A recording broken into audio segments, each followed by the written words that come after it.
The crystal chandelier shattered, not from any physical force, but from the sheer shock that rippled through the grand hall when Prince Cale Blackthorn, 3 years old, heir to the largest werewolf kingdom in North America, bolted past 17 of the realm's most beautiful she-wolves and launched himself into the arms of the girl scrubbing the floor. Alpha King Darius Blackthorn felt his jaw lock as gasps echoed off the marble walls. This couldn't be happening. Not again.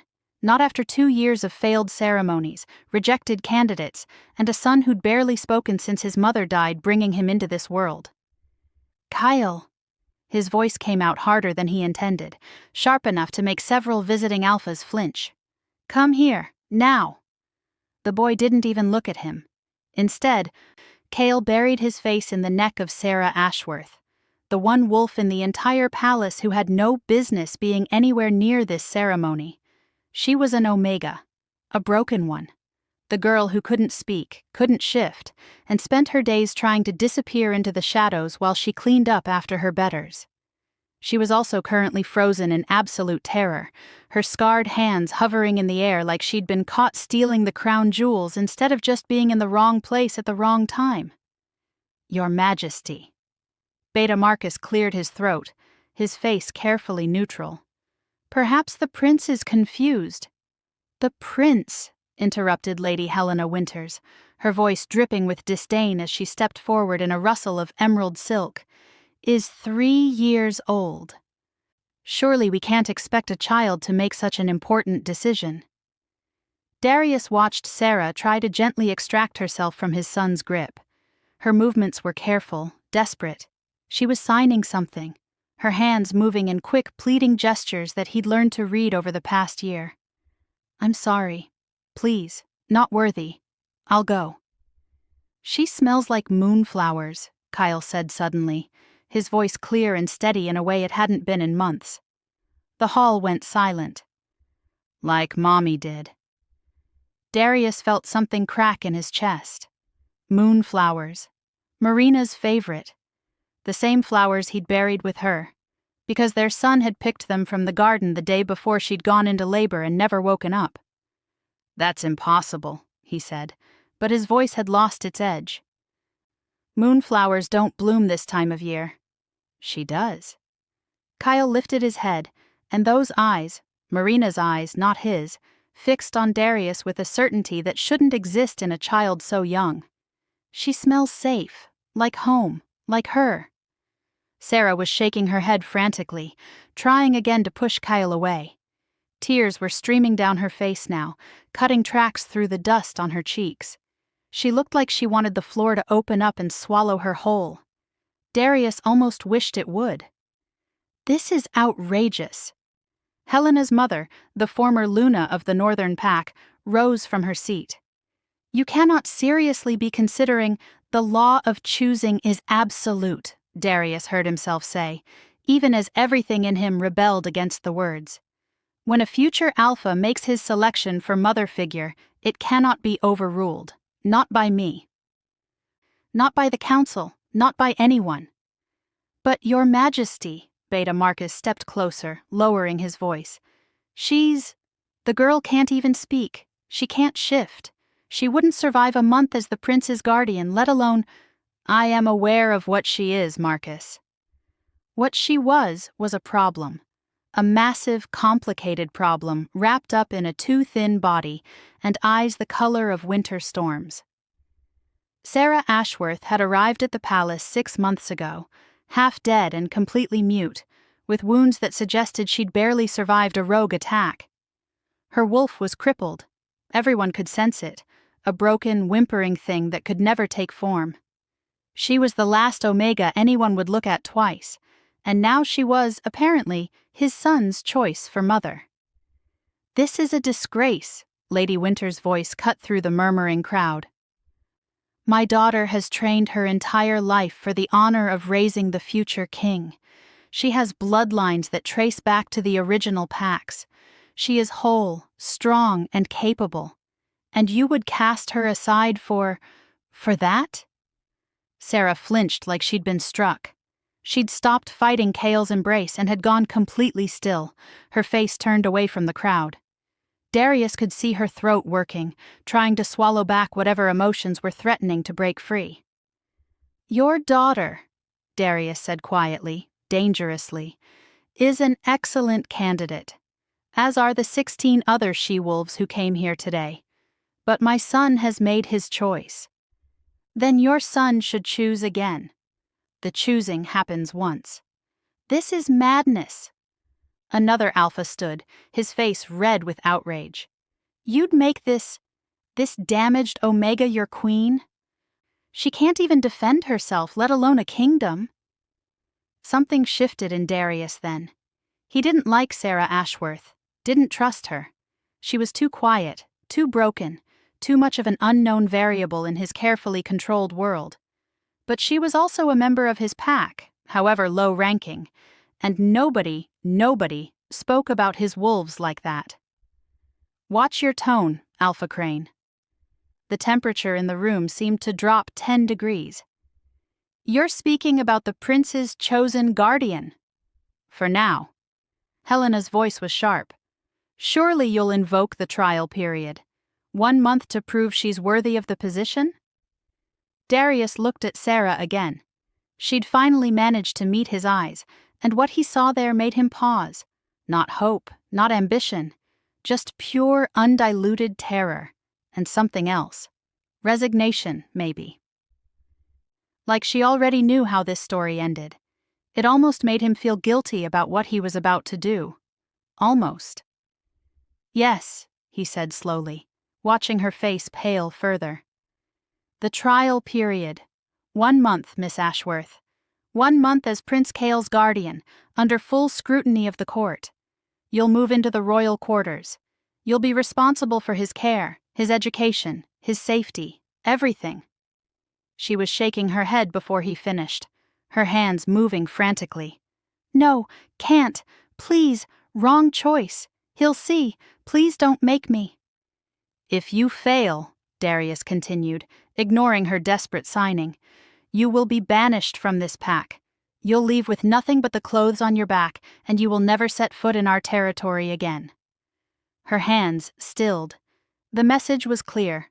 Fail, and you lose even the small safety you've found here. But if you succeed... He let the pause stretch out, watching the realization dawn in those storm-gray eyes. "If you survive the month and prove yourself worthy of the title, you will become my mate and this kingdom's queen." The explosion of sound was immediate. Shouts of outrage, gasps of shock, chairs scraping against marble as wolves jumped to their feet. Darius ignored all of it, his eyes locked on Sarah's face as she processed what he'd just said. She looked like he'd sentenced her to death. Maybe he had. "This is your chance to refuse," he said quietly, knowing only she and his son could hear him under the chaos. "Say no, or sign it since you can't speak, and this ends now. I'll find another way to handle Kale's choice, but if you accept, there's no going back. 1 month. That's all you get to prove you're more than what everyone thinks you are." Sarah's hands trembled as they formed a single sign. He didn't need to know sign language to understand this one. It was universal. Why? "Because," Darius said, feeling his son's small hand slip into his, trustingly, naturally, like Kale had already decided this was how things should be. "The law is absolute. And because if you're strong enough to survive whatever put those scars on your body, you might be strong enough to survive being part of this family." He didn't mention the other reason. The one that made his wolf pace restlessly beneath his skin. The one where, for just a moment when Kyle had said she smelled like moonflowers, Darius had caught her scent too. And underneath the soap and sweat and fear, there had been something else. Something that made his dead heart skip a single traitorous beat. Something that smelled exactly like Marina. Sarah closed her eyes. When she opened them again, something had changed. The terror was still there, but it had been joined by something harder, something that looked almost like defiance. She looked down at Kyle, who was beaming up at her like she'd hung the moon itself. Then she looked back at Darius and slowly, deliberately, lowered herself into a kneeling position, the formal acceptance pose of an Omega accepting a direct order from her Alpha. The hall went silent. "Rise," Darius said, his voice rough. "You're not an Omega anymore, not for the next month. You're the prince's guardian. Act like it." Sarah stood, Kyle still clutching her hand like a lifeline.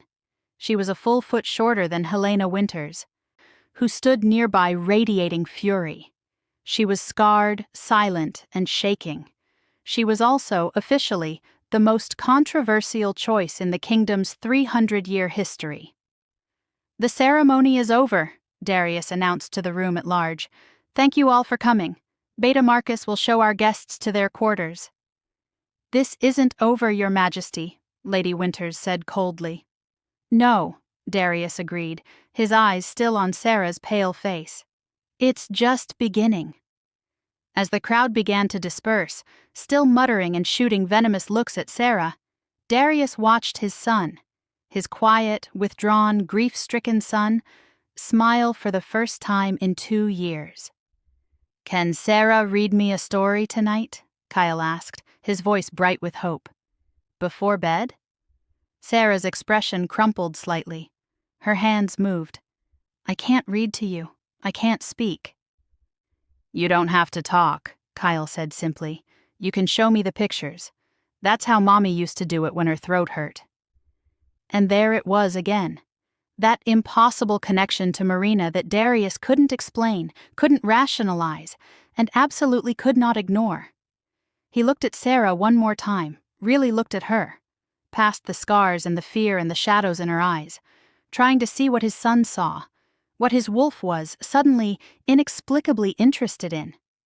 All he saw was a girl who was almost certainly going to fail, who would be broken beyond repair by the time the court was done with her, who had just been handed an impossible task with a punishment she couldn't survive.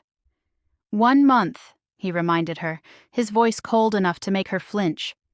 "Don't waste it." Then he turned and walked away, leaving his son's small hand in hers, feeling like he'd just lit a fuse on a bomb he had no idea how to defuse. Behind him, Sarah Ashworth stood frozen in the grand hall, holding the hand of a prince, while 17 furious she-wolves and their families plotted her downfall. The trial hadn't even started yet, but she was already losing. Wanting to see what would happen next, subscribe to this channel to get to listen to more of our upcoming exciting stories. Click on the subscribe button now. Thank you. Chapter 2.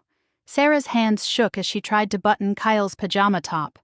The royal quarters were nothing like the cramped servants' room she'd occupied for the past 6 months. Everything here was vast and pristine.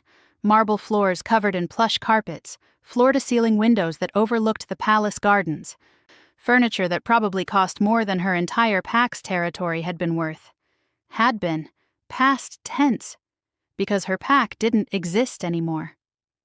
"You're thinking too loud again," Kyle said softly, placing his small hand over hers. "It's okay.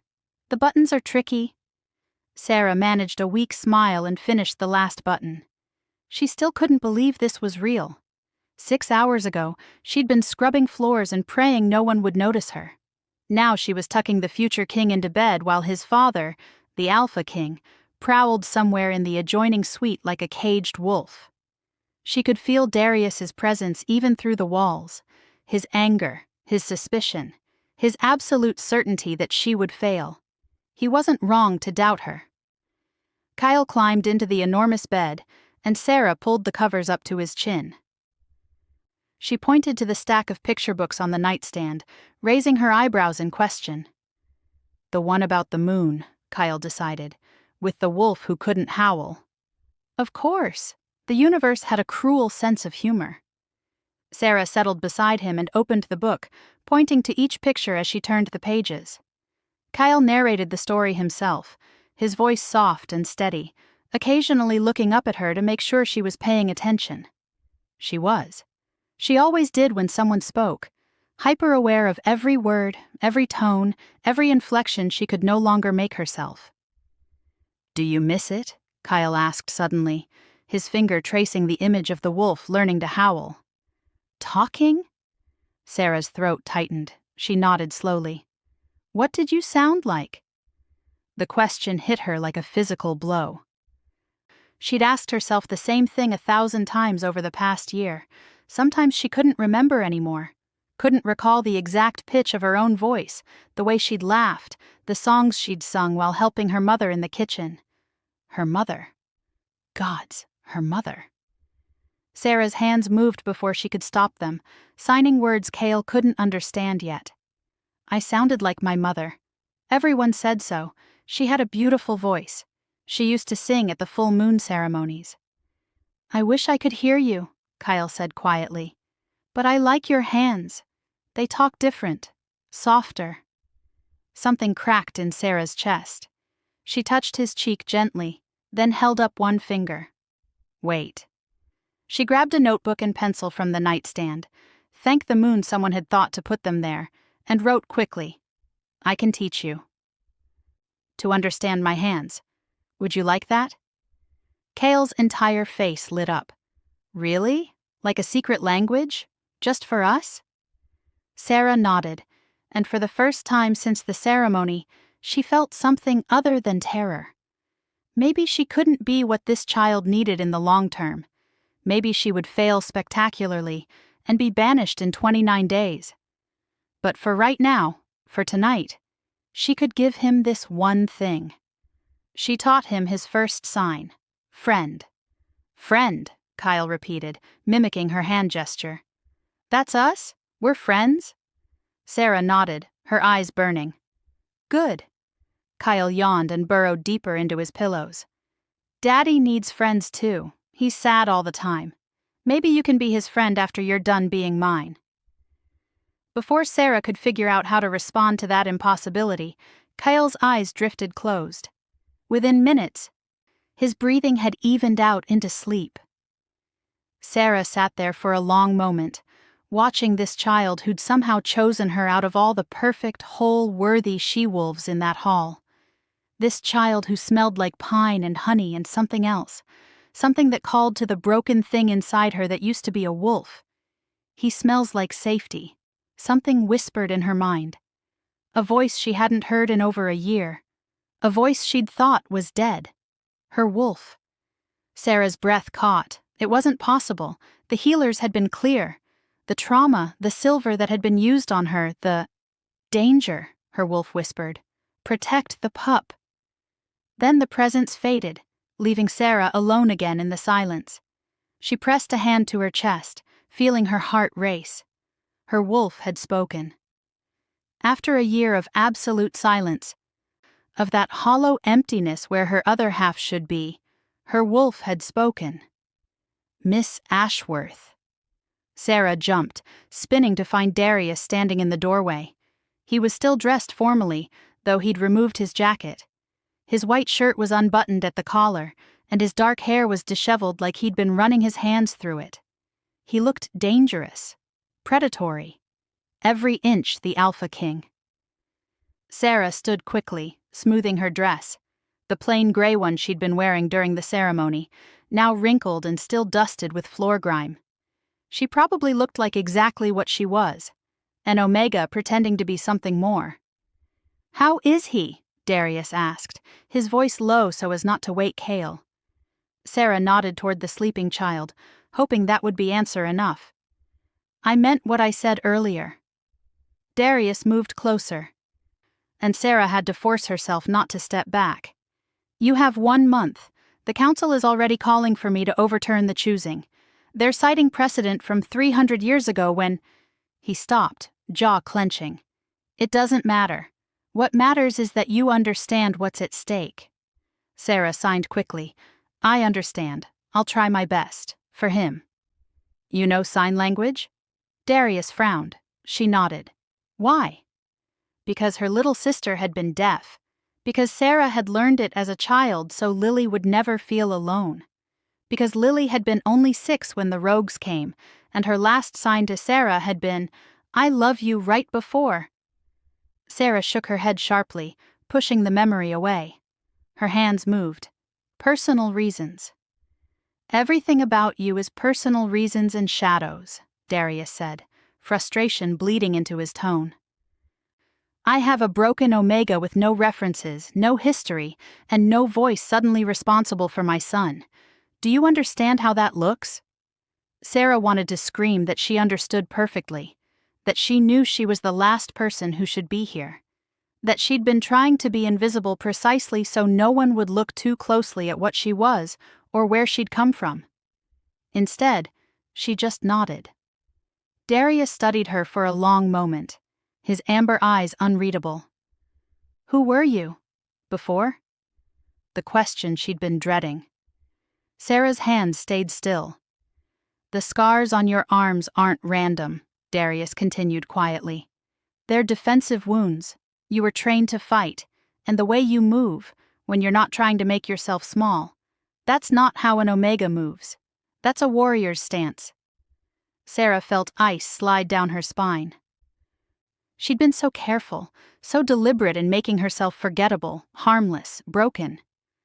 I'm not going to hurt you, Darius said, and something in his voice made her believe him. But I need to know if you're a threat to my son. No, Sarah signed emphatically. Never. I would die first. That's what I'm afraid of. Darius moved to the window, looking out over the gardens. You have the eyes of someone who's already died once, someone with nothing left to lose. That makes you either very dangerous or very useful, and I can't figure out which. Neither, Sarah signed. I'm just trying to survive. By accepting an impossible trial that will almost certainly end in your banishment? That's a strange survival strategy. Sarah's hands moved before she could stop them. I didn't have a choice. You didn't give me one. You could have refused.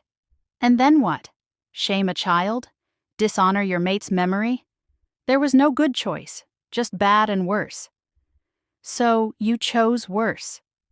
Darius turned back to her, and for a moment, something flickered in his expression. Not quite sympathy, but close. Why does my son think you smell like moonflowers? Sarah's hands faltered. She didn't know. She'd never worn perfume, never had access to anything like that. Moonflowers were rare, expensive. My mother used to make soap from them, she signed slowly. I found some in the market last month. It reminded me of... She stopped, unable to finish. Of home, Darius said quietly. Of before. Sarah nodded, her vision blurring. Marina grew them, moonflowers. Darius's voice had gone rough. In a private garden. She'd spend hours there when she was pregnant, talking to them like they could hear her. She died 2 days after Kale was born. The flowers wilted within a week. I'm sorry, Sarah signed. I didn't know. I'll stop using the soap. No. Darius shook his head. If it brings him comfort, then... He trailed off, jaw working. Just be careful with him. He's already lost one mother. I won't let him lose another. The words hung in the air between them, heavy with meaning. Darius turned and left without another word, the door clicking softly behind him. Sarah stood there in the dim room, listening to Kyle breathe and feeling her wolf stir again. A faint, broken whisper of awareness.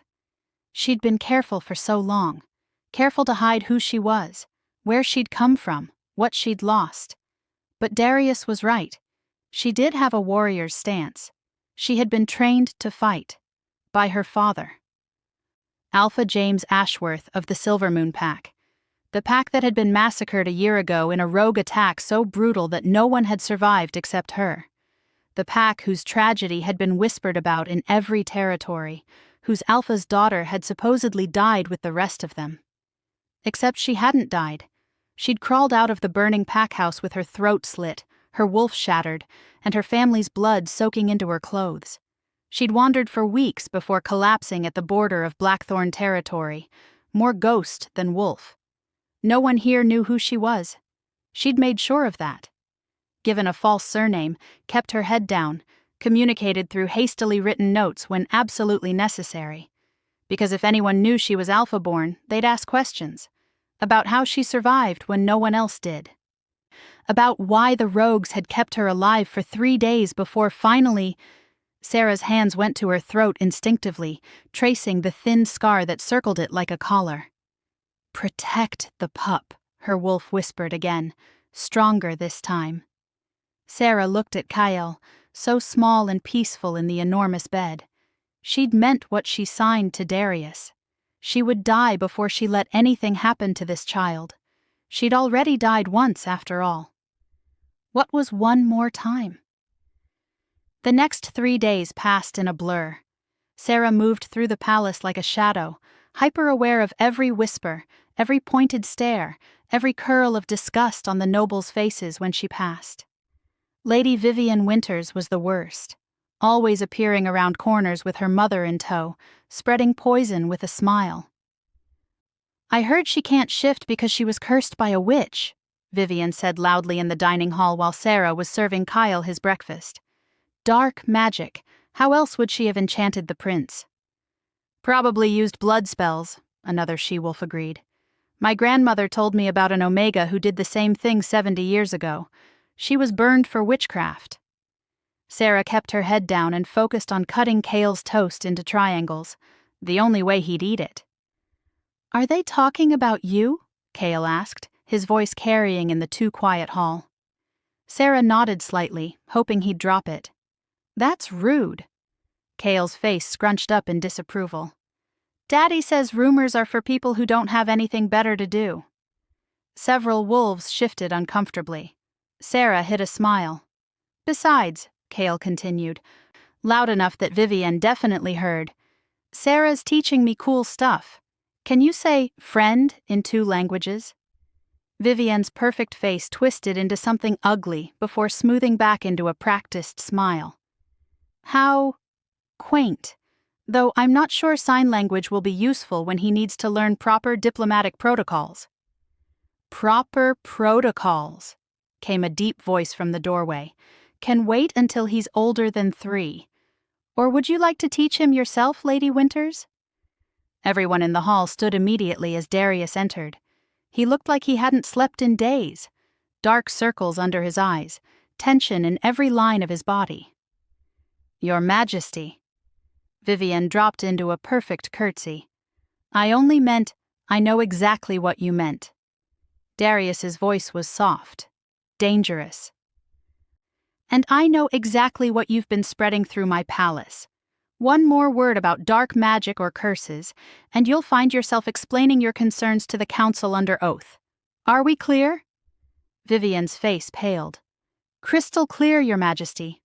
"Good. Now everyone can stop staring at my son's guardian and finish their breakfast." The hall erupted back into conversation, noticeably quieter this time. Darius moved to their table, and Sarah quickly stood, ready to leave. "Sit," Darius ordered. "You need to eat too." "I ate earlier," Sarah signed. "Liar." Darius pushed a plate toward her. "Beta Marcus says you haven't touched the meals sent to your room. You can't care for Kale if you collapse from starvation." "I'm fine." "That's an order, Miss Ashworth." "Not a request." Sarah sat reluctantly and picked at the food while Kyle chattered about the picture book they'd read that morning. She could feel Darius watching her, cataloging every movement, every flinch. He was still trying to figure her out, still looking for the threat he was convinced she posed. If only he knew the threat wasn't from her. It was for her. Because someone in this palace had recognized her. She'd caught the scent yesterday, silver and smoke, the same combination that had filled her lungs the night her pack died, the same scent that still haunted her nightmares. One of the rogues was here, in the palace, hiding among Darius's wolves, and they knew exactly who she was. "Again," Sarah signed to Kyle, demonstrating the gesture for safe. They were in the gardens, Sarah's favorite place in the palace because it reminded her of home, of her mother's herb garden, of Lily chasing butterflies while their father worked in his office nearby. Kyle mimicked her hands carefully, his face screwed up in concentration. "Safe. Got it. What about happy?" Sarah showed him, then signed, "You make me happy." "You make me happy too," Kyle said seriously. Then, quieter, "Do I make you sad sometimes? Because of your family?" Sarah froze. She hadn't told him about her family, hadn't told anyone. "I heard Beta Marcus talking to Daddy," Kyle admitted. "He said you probably lost people. That's why you're sad sometimes, even when you smile." Smart child. Too smart. "Everyone loses people," Sarah signed slowly. "It's part of life." "Did you lose your mommy too?" Sarah's hands trembled. She nodded. "Does it stop hurting?" She wanted to lie. To tell him yes, it gets better, time heals all wounds, all the pretty lies adults told children. But Kyle deserved better than that. "No," she signed. "But you learn to carry it. And having people who care about you helps." "I care about you," Kyle said immediately. "And Daddy does too, even if he's bad at showing it." Sarah smiled despite herself and ruffled his hair. Her wolf suddenly howled in her mind. "Danger!" Sarah's head snapped up just as she saw it. A massive shape hurtling through the bushes, all teeth and rage and silver-tipped claws aimed directly at Kale. She didn't think, she just moved. Sarah threw herself in front of Kale, felt claws rake across her shoulder and chest, felt her blood spray hot across the grass.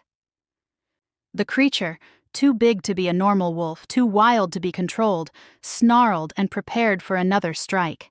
Then Darius was there. His roar shook the garden, a sound of pure primal fury that made every wolf in the palace drop to their knees. He shifted mid-leap, his massive black wolf form slamming into the creature and ripping it away from Sarah and Kale. The fight was brutal and short. Darius's wolf tore into the attacker with savage precision, and within seconds, the thing lay dead at his feet. It wasn't until Darius shifted back, naked and covered in blood, that Sarah saw what the creature actually was. A wolf. A palace guard, judging by the insignia tattooed on his shoulder. Someone had sent him to kill Kale. "Sarah!" Kale was crying, trying to reach her, but Beta Marcus had appeared and was holding him back. "Sarah, you're bleeding!" She was. Badly. The world was starting to tilt sideways, her vision graying at the edges. But all she could think was, "I protected him. I kept him safe. Get the healers, now!" Darius was beside her suddenly, his hands pressing against her wounds, trying to stop the bleeding. "Sarah, stay awake. Look at me. Look at me."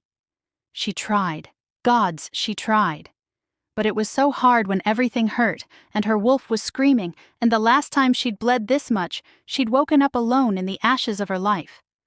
"Why did you do it?" Darius's voice cracked. "Why did you protect him?" Sarah's hand moved weakly, finding his wrist. She guided his palm to rest over her heart, over the place where her wolf was finally stirring back to life. She couldn't speak, couldn't sign. Could only hope he understood, because some things are worth dying for. Something shifted in Darius's expression. His hand trembled against her chest, and Sarah felt it. A spark, faint but undeniable, like lightning striking in the distance. The mate bond, impossible. The healers had said her wolf was too broken to ever bond again, but there it was. A golden thread spinning between them, weak but real. "No," Darius breathed, his amber eyes wide with shock. "No, this can't—" Then the healers arrived, and Sarah was pulled away, drowning in hands and magic and pain. The last thing she heard before darkness claimed her was Kale screaming her name, and Darius quietly, "Don't you dare die on him, don't you dare." But he'd said him, not me. Even with a mate bond sparking to life between them, he still wouldn't claim her. Sarah let the darkness take her, and wondered if she'd ever wake up. If you're still listening to this story up to this point, why don't you subscribe to this channel to continue getting impactful daily stories like this? We would be most grateful if you can do that to help boost this video to reach everyone. Thank you. Chapter 3. Sarah woke to moonlight and the smell of antiseptic. The palace infirmary was quiet except for the soft crackle of a fire and the steady rhythm of someone breathing nearby. She tried to sit up and immediately regretted it. Pain lanced through her shoulder and chest, sharp enough to steal what little breath she had. "Don't move," Darius's voice came from the shadows. "You tore open half your stitches yesterday when you tried to check on Cale." "Yesterday?" Sarah's eyes flew to the window. How long had she been unconscious? 3 days, Darius answered, as if reading her mind. He moved into the light, and Sarah's breath caught. He looked terrible, exhausted, hollow-eyed, still wearing the same blood-stained shirt from the garden. "The healers said you lost too much blood. Your wolf couldn't help you heal because—" He stopped, jaw clenching. "Because she's too damaged." "Is Kyle safe?" Sarah signed frantically, ignoring the pull of her wounds. "He's fine, unharmed. He's been sitting outside your door every night, refusing to sleep in his own bed." Something flickered across Darius's face. "He thinks you're going to die because you saved him."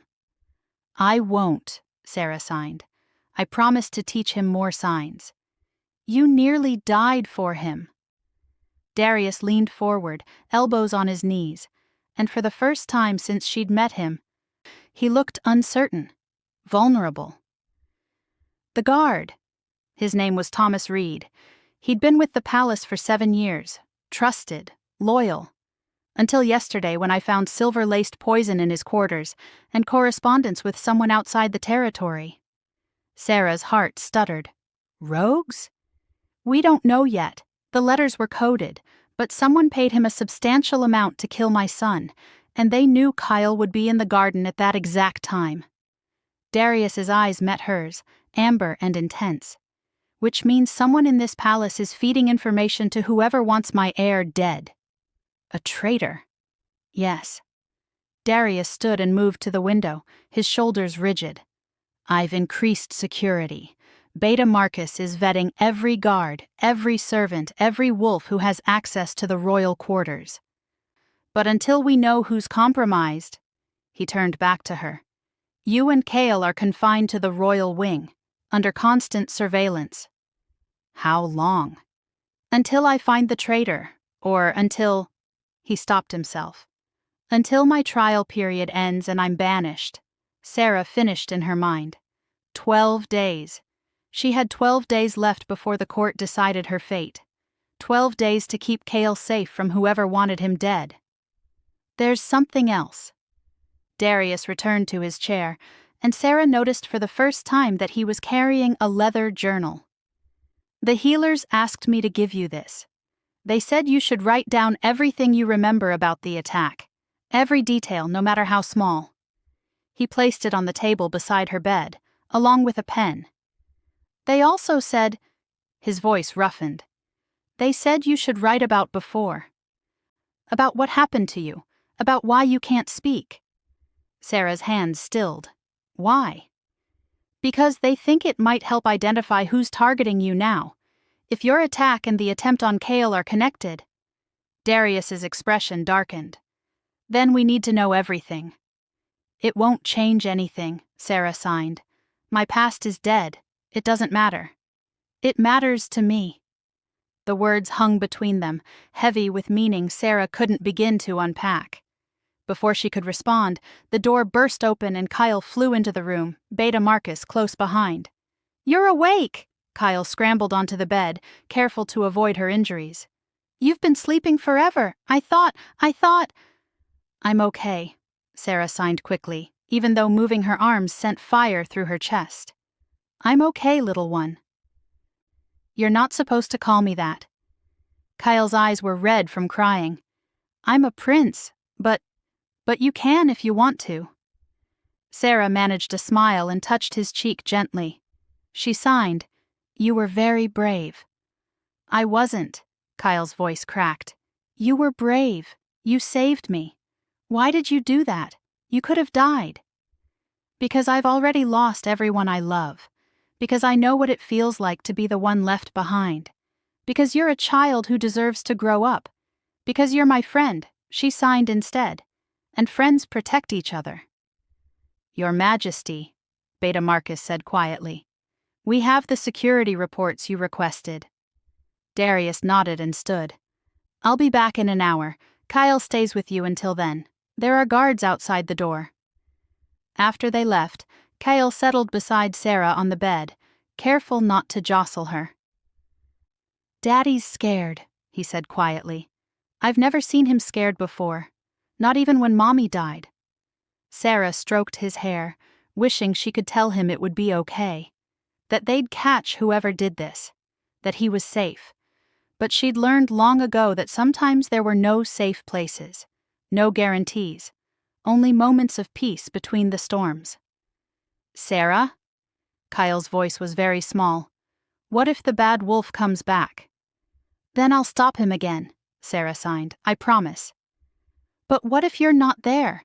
What if they hurt you so bad that you can't—" His voice broke.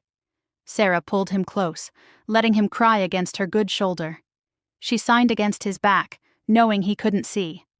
"I will always protect you, no matter what, even if it costs me everything I have left." Sarah started writing that night after Kyle finally fell asleep in the chair beside her bed. The journal felt heavy in her hands, its blank pages waiting for her to bleed truth onto them. She'd spent a year hiding from her past, burying it so deep she sometimes almost convinced herself it had happened to someone else. But Darius was right. If her past was connected to the present danger, then she needed to remember. All of it. "My name is Seraphina Ashworth," she wrote in careful script. "Daughter of Alpha James and Luna Catherine Ashworth of the Silver Moon Pack. I was 22 years old when I died." She wrote for hours, her hand cramping, her wounds throbbing. She wrote about growing up as an Alpha's daughter, trained in combat and diplomacy. About her little sister Lily, who was deaf and bright and obsessed with butterflies. About her childhood friend Marcus, not Beta Marcus, a different Marcus, who'd asked her father for permission to court her. She wrote about the night everything ended. They came just after midnight. The alarm never sounded. The guards were already dead when they breached the pack house. My father told me to run, to take Lily and run, but the rogues were everywhere. I fought. I killed 3 of them before they caught me. Her hand shook as she continued. They kept me alive for 3 days, asked me questions about pack defenses, about allied territories, about my father's strategies. When I wouldn't answer, they hurt me in ways I still can't think about. When I still wouldn't break, their leader decided to make an example. His name was Marcus. My childhood friend, the boy I'd trusted. He'd betrayed us all for money and power, and he wanted me to know it before he killed me. He used a silver blade blessed with dark magic, cut my throat while whispering a curse. "You'll never speak again, never shift, never be whole. You'll live, but only as a reminder of what happens to those who resist." Then he burned the pack house with my family still inside. I crawled away while they were distracted by the flames. I don't remember much after that. Just pain and blood and my wolf screaming in my mind until suddenly she wasn't screaming anymore. She wasn't anything, just gone. I wandered for weeks, wanted to die, should have died, but something kept me moving forward, some stubborn refusal to give him the satisfaction. I ended up at the Blackthorn border, collapsed, expected to die there. Instead, Beta Marcus found me. Not my Marcus, your Marcus. He brought me here. Saved my life. I gave a false surname. Let everyone think I was just another broken Omega. Because if anyone knew who I really was, they'd ask questions. And if they asked questions, they might figure out that the Silver Moon massacre wasn't random, that someone had targeted my father specifically, that there was a reason the rogues knew exactly when and how to strike. Someone betrayed us from the inside. And now someone's trying to kill your son. I don't think that's a coincidence.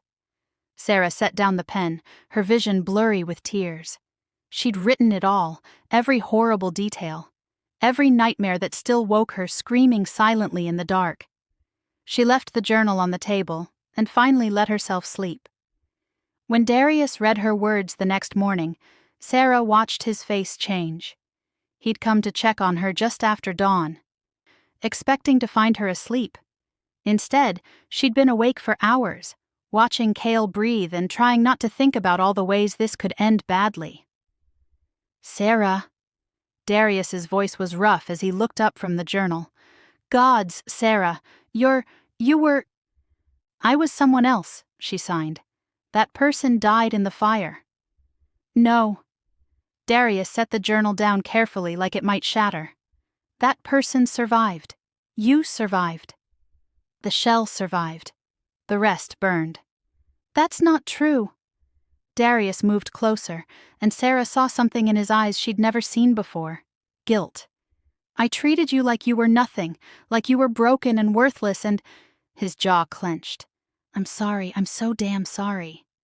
Sarah shook her head. "You didn't know. I should have asked. Should have looked deeper instead of just seeing what I expected to see." He reached out slowly, telegraphing the movement, and touched her hand. "You're not an Omega, are you? You're Alpha-born." "I was. Past tense. The wolf in you might be bound, but breeding doesn't change. You're still—" He stopped, seeming to struggle with something. "Sarah, the way you protected Kyle, the tactical thinking, the defensive positioning, that was alpha training, combat training. My father was thorough. And the man who betrayed you, Marcus." Darius's expression darkened. "Do you know if he's still alive?" Sarah's hands trembled as she signed. "I think he's here." The temperature in the room seemed to drop 10 degrees. "What?" I caught his scent. 2 days before the attack. Silver and smoke, the same combination he always carried. "He's here, Darius." "In your palace." "That's impossible. Beta Marcus vets everyone who—" Darius stopped. "You're certain?" "I'd know that scent anywhere. It's burned into my nightmares." Darius was on his feet immediately, pacing.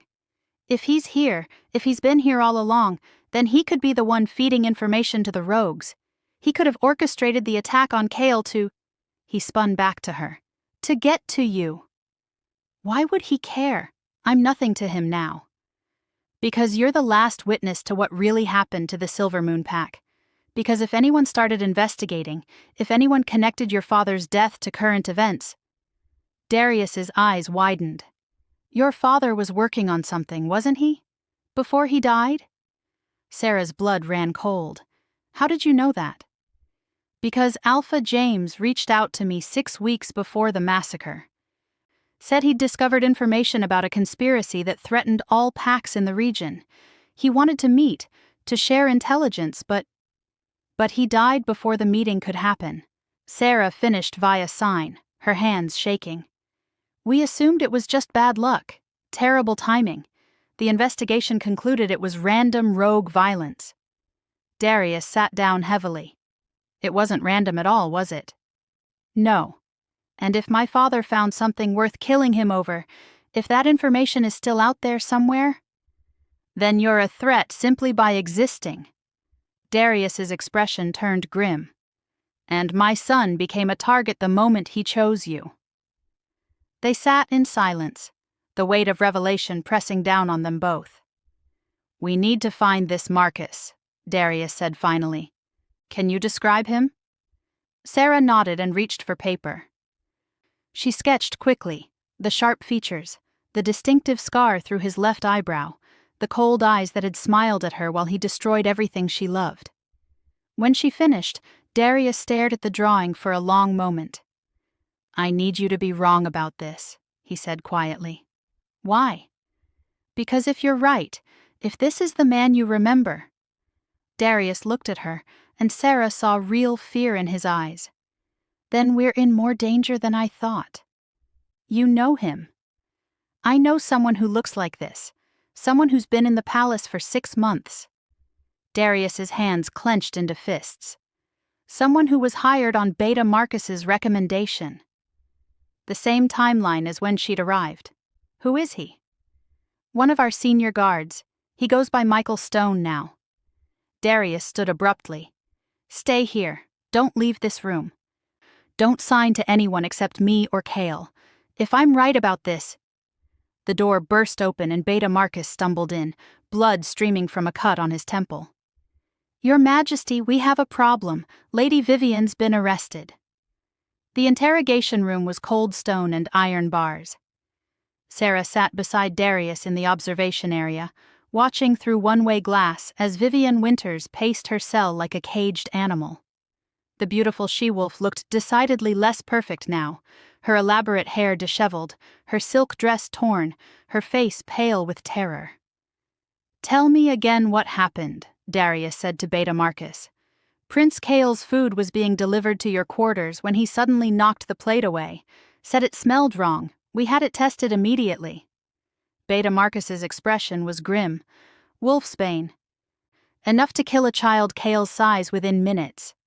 Sarah's blood turned to ice. "The servant who delivered it swears she didn't tamper with the food. Said Lady Vivian approached her in the kitchen, claimed she wanted to add something special to make the prince feel better." Beta Marcus glanced at Sarah.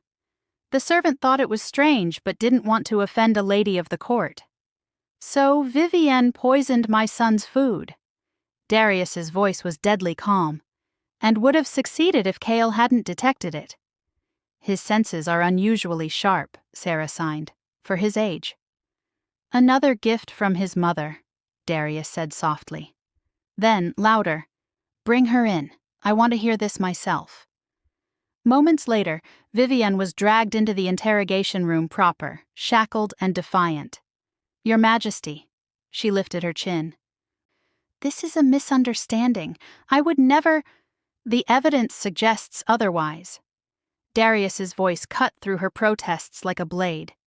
"You were seen adding something to my son's food. That something was wolfsbane. Do you deny it?" Vivian's composure cracked. "I didn't want to hurt him. I just wanted her gone." She pointed at the glass, though she couldn't see through it.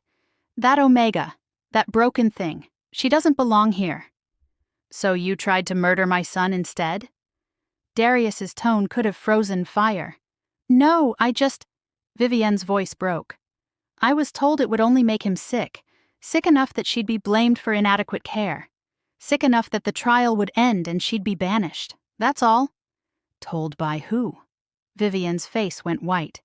"I can't—" "You will tell me who gave you that order, or I will have you executed for attempted murder of the Crown Prince." Darius leaned forward. "Choose carefully, Lady Winters. Your life depends on it." "He said he'd protect me." Tears streamed down Vivian's face. "He said if I helped him, I'd become queen instead of that broken Omega. He promised." "His name, Vivian." Michael Stone, the guard who—" Vivian's eyes went wide with sudden understanding. "Oh gods! He wasn't trying to make her fail the trial. He was trying to kill her through the prince.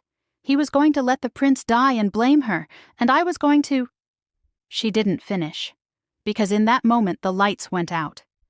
Sarah felt rather than saw Darius surge to his feet, heard Beta Marcus shouting orders, heard the clash of steel and snarls of fighting wolves somewhere deeper in the palace. Then she smelled it, silver and smoke. "He's here," she signed frantically in the darkness. "Marcus is here." "Get Sarah to the safe room," Darius commanded. "Get Kael and—" "Kael's already secure, Your Majesty," Beta Marcus said. "But Vivian—" A scream cut through the darkness, wet and gurgling and abruptly silenced. When the emergency lights flickered on moments later, Vivian lay dead in her cell, her throat slit, her eyes wide with shock. Written in blood on the wall above her body, "She was mine first." Sarah couldn't breathe.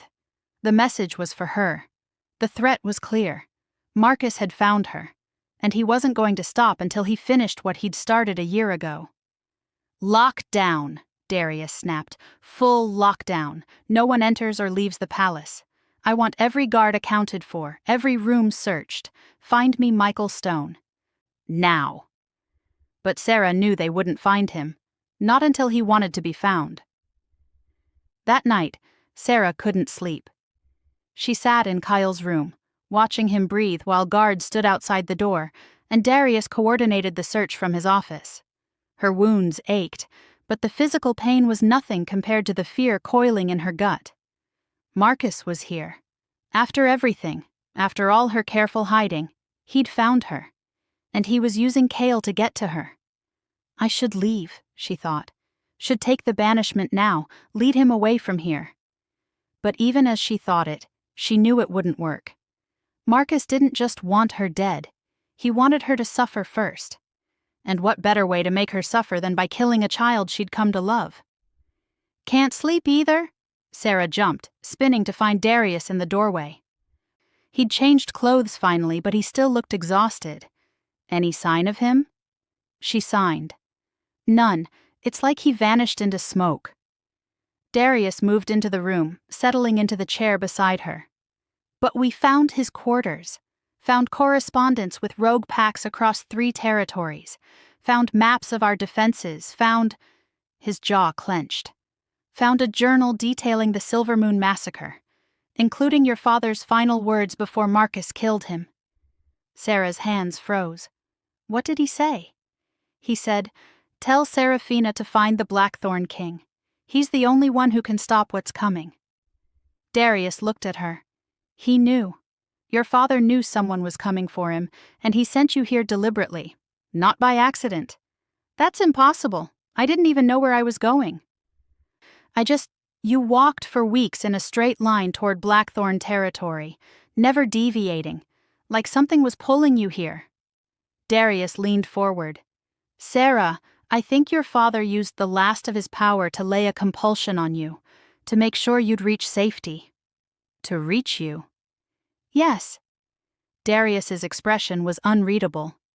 Which means whatever he discovered, whatever got him killed, he believed only I could stop it. They sat in silence, the weight of destiny and dead fathers pressing down on them both. I brought you something, Darius said finally. He pulled a small bundle from his pocket and handed it to her. Sarah unwrapped it carefully. Inside were 3 perfect moonflowers, their petals luminescent in the dim light. Her breath caught. She hadn't seen real moonflowers since the night before her family died. Since her mother had tucked them behind her ear and told her she looked beautiful. Where did you find these? She signed with shaking hands. Marina's garden. It survived after all. I just hadn't looked. Darius's voice was rough. You're not broken, Sarah. You're a survivor, and I'm done treating you like you're less than what you are. Before she could respond, he reached out and gently touched the scar on her throat, the one she always kept hidden. These scars don't make you weak. They make you stronger than anyone in this palace. Stronger than me. His thumb traced the line of silver that circled her neck. You survived what should have killed you. You protected my son when trained warriors failed. He stopped, jaw working. I'm what? Sarah signed. You're everything I didn't know I needed. Then he leaned forward and pressed his lips to the scar on her throat. Soft, reverent, like he was kissing away every moment of pain she'd endured. Sarah's eyes burned. She wanted to push him away, to tell him this was a mistake, that she was still broken and damaged and wrong. But instead, she let herself feel it. The mate bond that had sparked between them, growing stronger with every touch. The impossible connection that shouldn't exist but did anyway. When Darius pulled back, his eyes were amber fire. I'm going to court you properly, he said. Like you deserve. Like you should have been courted from the beginning. And when your trial period ends, his hand covered hers, you're not going to fail, because you're going to be my queen and my mate, and anyone who has a problem with that can challenge me for the right. I'm still bound, Sarah signed desperately. My wolf is still broken. I can't shift, can't speak, can't. The royal healer has a theory about that. Darius's expression turned grim. She examined your wounds more carefully while you were unconscious. Says your wolf isn't destroyed. She's imprisoned, bound by dark magic that's slowly killing both of you. Sarah's world tilted. That's not possible. The curse was permanent. Marcus said, Marcus lied, or he didn't know the full extent of what the curse would do. Darius squeezed her hand. But there's a way to break it. It requires a mate bond and a blood oath and me. They both spun to find Cale standing in the doorway, his eyes too knowing for a 3-year-old. I heard you talking, he said softly. About Sarah's wolf being trapped. I can help. I can hear her sometimes when I'm close to Sarah. She's scared and hurting, but she's strong, like Mommy was. Cale, Darius started. I chose Sarah because Mommy told me to. Cale's voice was matter-of-fact. In my dreams, she said Sarah needed us. That Sarah would save me and I would save her. That's how it's supposed to work. Sarah's hands shook as she signed. Your mother told you that? In my dreams, every night since you came here. Kyle moved closer and placed his small hand over Sarah's heart. Your wolf is sleeping, but she's waking up now. Because of Daddy. Because of the mate bond. That's impossible, Darius breathed. Cale, you can't. I can hear her, Cale insisted. She's saying. He tilted his head, listening to something only he could perceive. She's saying, protect the pup, and danger coming, and. His face went pale. She's saying the bad man is here, right now, in the palace. The window exploded inward. Sarah threw herself over Kyle as glass rained down, and a figure rolled through the opening. In the chaos of guards shouting and Darius roaring orders, Sarah caught a glimpse of the intruder's face. Marcus. Her Marcus. The boy who'd betrayed her. The man who'd destroyed her life. He was older now, scarred and feral, but his eyes were the same, cold and calculating and utterly without mercy. Hello, Seraphina. His voice was silk and poison. Did you miss me? Then he smiled, and Sarah saw the silver blade in his hand, the same one he'd used to cut her throat a year ago. Let's finish what we started, shall we? And as guards converged and Darius shifted and chaos erupted around them, Sarah felt her wolf surge forward for the first time in a year, broken and bound but absolutely furious.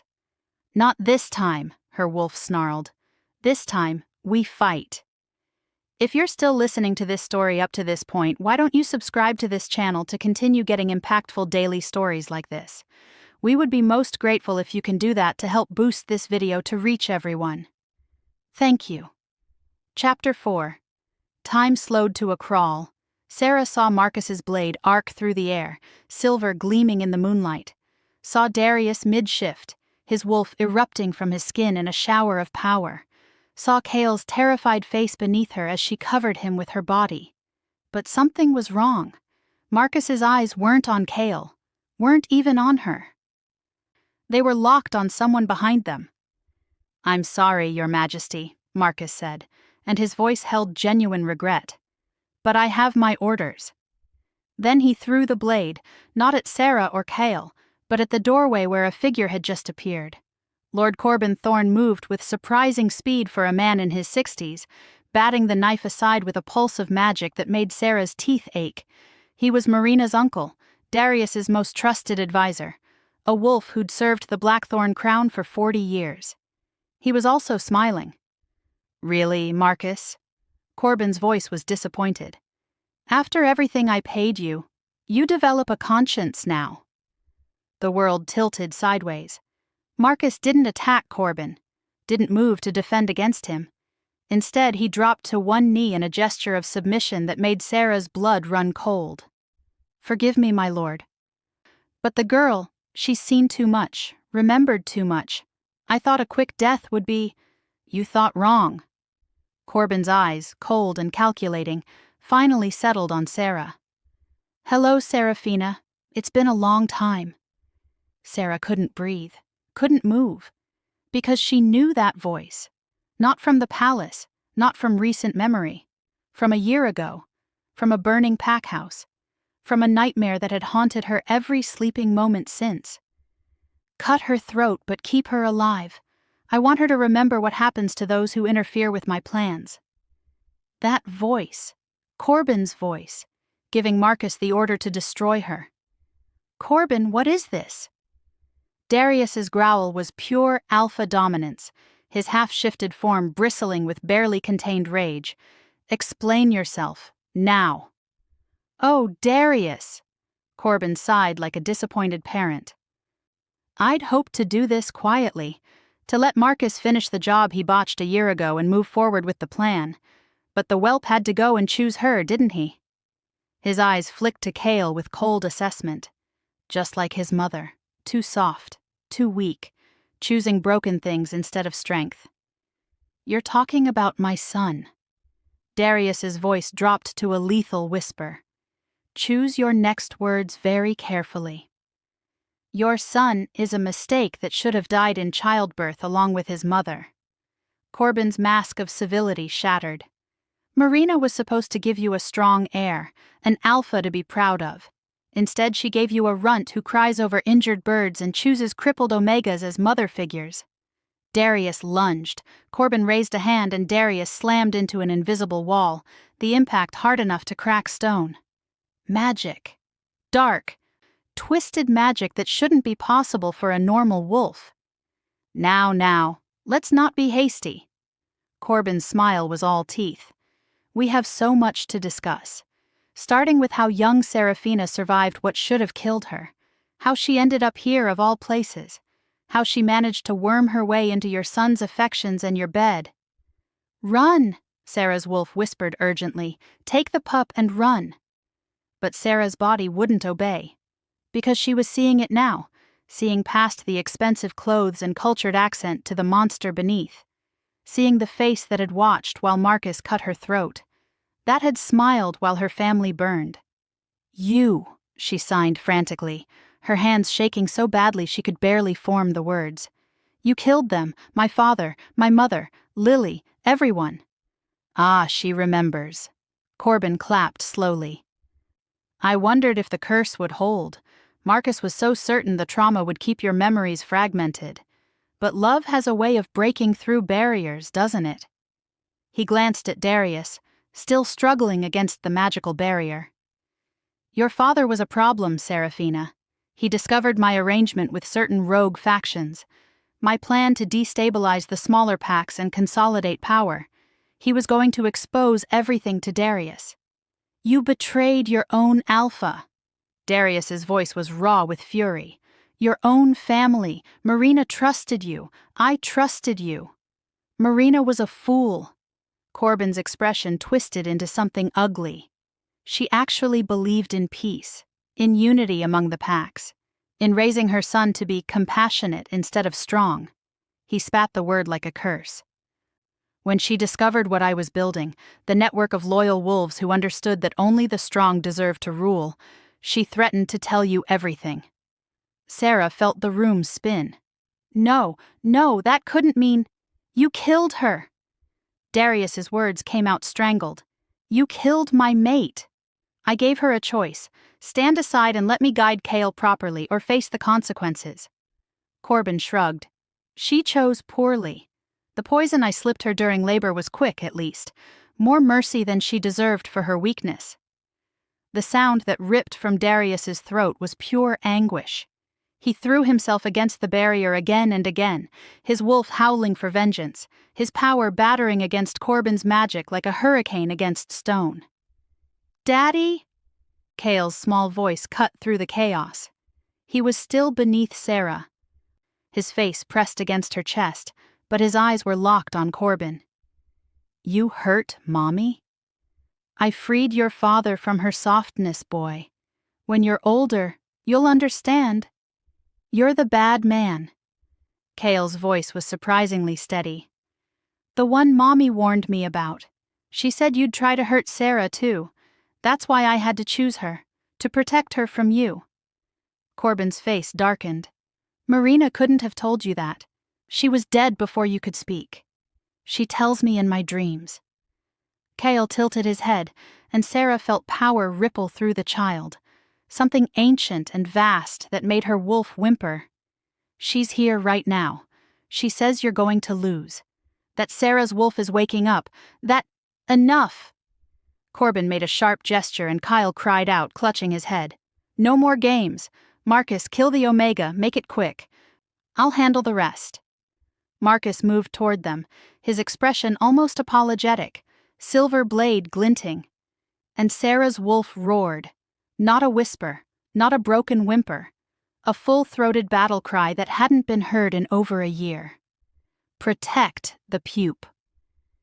The curse that had bound her, that had kept her wolf caged and silent, suddenly felt different. Not gone, it was still there, wrapped around her essence like silver chains. But those chains were weakening, cracking, breaking. Sarah felt it the moment Marcus's blade sliced across her arm. Felt her blood hit the floor, felt the mate bond between her and Darius flare like lightning, and felt her wolf surge forward with desperate, furious love. Not this time, Sarah thought, and pushed. The transformation was agony. Her wolf had been caged for so long, bound so tightly, that breaking free felt like being born through broken glass. Sarah screamed, silently, because her voice was still trapped. As bones shifted and reformed, as fur erupted from skin, as the curse fought to hold her back. Not strong enough, the dark magic whispered. Still broken, still weak. No, her wolf snarled back. We are alive, we are furious, and we will protect what is ours. The curse shattered. Light exploded through the room as Sarah completed the shift, and suddenly she was standing on 4 legs for the first time in a year. Her wolf form was different than she remembered. Larger, more powerful, her fur gleaming silver instead of the brown she'd had before. Silver, the mark of alpha royalty, the mark of her father's bloodline coming into its full power. Marcus stumbled backward, his eyes wide. Impossible. The curse should have... Sarah didn't let him finish. She lunged, putting herself between Marcus and Cale, her lips pulled back in a snarl that promised violence. Behind her, she felt Cale scramble away toward safety, felt Darius's shock and awe through the mate bond, felt Corbin's fury. You always were stubborn. Corbin's voice had lost its cultured edge. Just like your father, he wouldn't die quietly either. He raised both hands and the room filled with dark magic, the kind that corrupted and twisted, that turned wolf against wolf and broke pack bonds, the kind that had kept Sarah's wolf caged and silent for a year. But Sarah wasn't alone anymore. Darius finally broke through the barrier, his own wolf form massive and deadly. He hit Corbin from the side, claws raking across the older wolf's chest, teeth snapping for his throat. Corbin shifted mid-fall, his wolf form smaller but faster, enhanced by dark magic. They rolled across the floor in a tangle of fur and fangs, destroying furniture, shattering glass. Marcus used the distraction to attack again. Sarah met him head-on. She'd been trained as a warrior before the curse. Her father had made sure all his children knew how to fight, how to defend themselves and their pack. That training came flooding back now, muscle memory and instinct combining as she matched Marcus blow for blow. But Marcus was older, more experienced, and he'd been free to hone his skills while she'd been broken and hiding.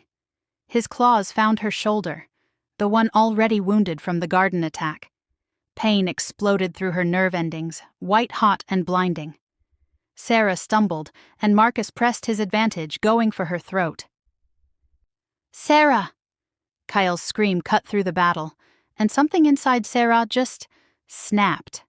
She thought of her father, who'd died protecting his pack, of her mother, who'd sung her to sleep as a child, of Lily, who'd been only 6 years old when the flames took her, of all the wolves who'd trusted Corbin and been betrayed, of Cale, a 3-year-old child who deserved better than to grow up surrounded by traitors and murderers.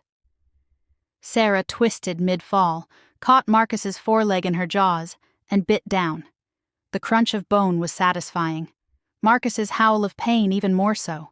She didn't stop. Couldn't stop. A year of silence, of fear, of being broken and helpless, erupted into pure, focused rage. She drove Marcus backward, away from Cale, away from Darius's fight with Corbin, until they crashed through the doorway into the corridor beyond. Guards were running toward them, weapons drawn. Sarah heard Beta Marcus, the real Marcus, her Marcus, shouting orders. But she couldn't process it, could only focus on the traitor beneath her, the one who'd smiled while cutting her throat. I'm sorry it has to be this way, Marcus had whispered that night, his blade against her skin. But orders are orders. At least I'll make it quick.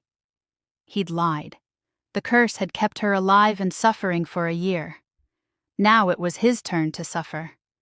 Wait, Marcus, her attacker, gasped, shifting back to human form beneath her. Wait, please, I have information about Corbin's network, about the other packs he's compromised. I can help you.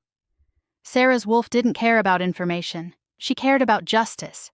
Her jaws closed around his throat, not biting down, not yet, but holding him immobile. A promise. A threat. You took everything from me, she thought at him, knowing he could feel her intention through the contact. You took my voice, my wolf, my family. You left me for dead and laughed about it. I was following orders, Marcus choked out. Please, I didn't want to. Liar. Sarah. Beta Marcus's voice cut through her rage. Sarah, stand down. We need him alive for questioning. Sarah's wolf snarled but didn't move. Couldn't move. Because letting go meant trusting that justice would be served through proper channels, that the system would work, and she'd learned the hard way that systems could be corrupted. Sarah. Darius's voice this time, rough and commanding. He's not worth it. Let him go. I need you with me. That got through, the mate bond pulsing between them, calling her back from the edge. Reminding her that she wasn't just a wolf seeking vengeance anymore. She was a guardian, a future queen, someone who had to be better than her rage. Sarah released Marcus's throat and stepped back, her whole body shaking. Guards immediately moved in, silver chains binding the traitor, dragging him away to the dungeons. Your Majesty, a guard's voice from inside the nursery. Corbin's down. Sarah raced back into the room, her heart in her throat. Darius stood over Corbin's human form, his wolf still manifested, blood dripping from his muzzle. The older wolf was badly wounded but alive, pinned beneath Darius's massive paw. Kale sat in the corner, unharmed, clutching a stuffed bear and watching with wide eyes. Sarah! He scrambled up and ran to her, throwing his arms around her neck. You shifted! Your wolf is so pretty! And you saved me again! Sarah shifted back to human form. Gods, it felt good to shift again, and pulled the child close, her naked body covered in blood and wounds but her heart soaring. Is it over? Kyle whispered against her shoulder. Is the bad man gone? Before Sarah could figure out how to answer, she still couldn't speak, curse or no curse on the wolf. Corbin laughed. It was a wet, painful sound, but genuine. You think this is over? He coughed blood. You think I'm the only one? I have wolves in every territory, loyal followers who believe in strength over weakness. You can kill me, Darius, but the movement continues. Unless what? Darius shifted back, his human form just as intimidating as his wolf. What do you want, traitor? A bargain. Corbin's eyes gleamed. My life for information, names, locations, plans. Everything I know about the network. You'll need it to survive what's coming. Why would I bargain with you? You murdered my mate, tried to kill my son, destroyed an entire pack to cover your crimes. Because, Corbin said quietly, if you don't stop what I started, every pack in this territory will fall. Not today, not tomorrow, but soon. And that precious peace Marina dreamed of, it will drown in blood. Sarah felt Darius's rage through the bond, felt him wanting to just end it, to rip out Corbin's throat and damn the consequences. Don't, she signed frantically at Beta Marcus, who was standing nearby. He's lying, he'll say anything to survive. Beta Marcus translated aloud, and Darius's eyes snapped to her. For a long moment they just stared at each other. Alpha and future mate, warrior and king. Then Darius nodded slowly. Put him in the highest security cell we have. Silver chains, magic dampening runes, guards who report directly to me. Darius's voice was cold, empty. He lives until I have every piece of information he possesses. Then we execute him publicly for treason and murder. As guards dragged Corbin away, the older wolf laughed again. "You're making a mistake, boy. You're too soft, just like your mate was. That's why she died. That's why you'll—" Darius hit him. Once. Hard enough to break jaw and shut him up. "My mate died because I trusted you," Darius said quietly. "I won't make that mistake again." The next hours passed in a blur of healers and interrogations and damage control. Sarah sat wrapped in a blanket in Darius's office, Kyle asleep in her lap, while Beta Marcus gave his report. 24 wolves had been found with connections to Corbin's network, evidence of conspiracy spanning years, proof that the Silver Moon Massacre was just one piece of a larger plan to destabilize the region. "Your father knew," Beta Marcus said to Sarah, translating as she signed. Alpha James had been investigating the increase in rogue activity for months. He'd tracked it back to Corbin but needed proof. That's why he reached out to His Majesty. "And Corbin found out," Darius finished. "Had him killed before the meeting could happen. Used Marcus to make it look like random rogue violence." "But I survived," Sarah signed. "Why not just finish the job? Why the curse?" "Because you were Alpha-born," a new voice said from the doorway. Sarah looked up to find an old woman entering the office. She was tiny, wizened, with eyes that seemed to see through flesh to soul. "This is Madame Esther," Beta Marcus introduced. "A witch, one of the most powerful in the region." "I was also," Esther said, moving closer to examine Sarah with those unnervingly perceptive eyes. "A friend of your grandmother. She asked me decades ago to watch over her bloodline, to protect them if I could." Her expression softened. "I'm sorry I failed you, child. I felt the curse when it was cast but couldn't locate you in time." "Can you break it?" Sarah signed. "The part that took my voice." "It's already breaking." Esther placed a gnarled hand on Sarah's throat. "The wolf curse shattered when you shifted. The voice curse was tied to it, but it's stubborn, like roots that have grown deep. Breaking it will be painful." "Can you do it?" "Yes. But you need to understand something first." Esther's eyes were grave. "Corbin's curse wasn't just designed to silence you. It was designed to kill you slowly, to drain your life force until there was nothing left. The only reason you survived this long was—" "The mate bond," Darius said quietly. "When it sparked between us, it gave her something to hold on to." "Precisely." Esther looked between them. "Which means breaking the final piece of the curse will fully cement your bond. There will be no going back, no trial period. You'll be mated in truth, in magic, in every way that matters to wolfkind." Sarah's hands stilled. She looked at Darius, at this Alpha King who'd been cold and suspicious and harsh, who'd given her 1 month to prove herself, who'd lost his mate to the same man who'd destroyed Sarah's life. "I'm not my mate," Darius said, his voice rough but certain. "And you're not the broken Omega I thought you were. But that doesn't change what I know now." He moved closer, cupping her face gently. "You're strong. You're brave. You're worthy of being my queen and Kale's mother. And if you'll have me, with all my mistakes and grief and anger, I'd be honored to call you mine." Sarah's eyes burned. She touched his hand, pressed it against her scarred throat, and nodded. "Then let's begin," Esther said. The spell was agony. Esther chanted in a language older than wolves, her magic wrapping around Sarah's throat like fire and ice. The curse fought back, digging its roots deeper, trying to hold on to the last piece of damage it had caused. But Darius was there, his hand in hers, the mate bond blazing between them like a lifeline. "Hold on," he whispered. "Just hold on." Sarah squeezed his hand hard enough to bruise. The pain built and built until she thought she'd break, until something snapped. The curse released all at once, and Sarah gasped, actually gasped, air rushing into her lungs and out again in a sound she hadn't made in over a year. "Try to speak," Esther instructed. "Slowly." Sarah's throat worked. Her vocal cords, unused for so long, felt strange and stiff. She opened her mouth and, Darius! Her voice came out hoarse, cracked, barely above a whisper. But it was hers.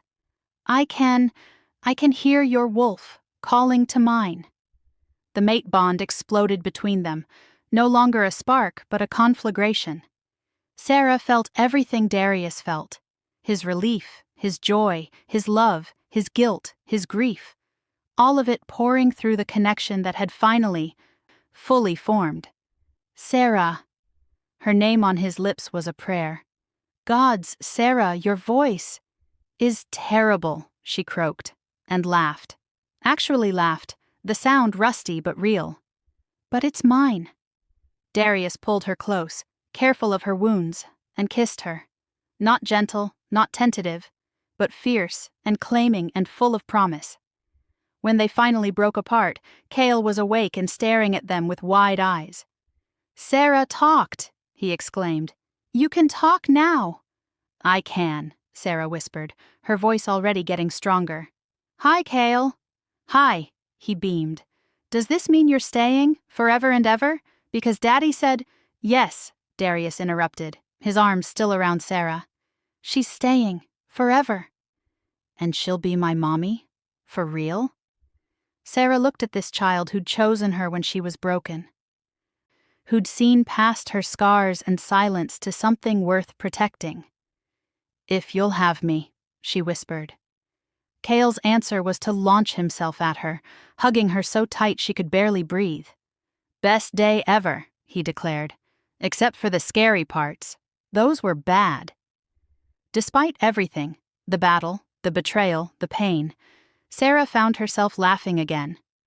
Later, after Kyle had been tucked into bed and guards had been posted, and the palace had finally settled into uneasy peace, Sarah stood with Darius on the balcony overlooking the gardens.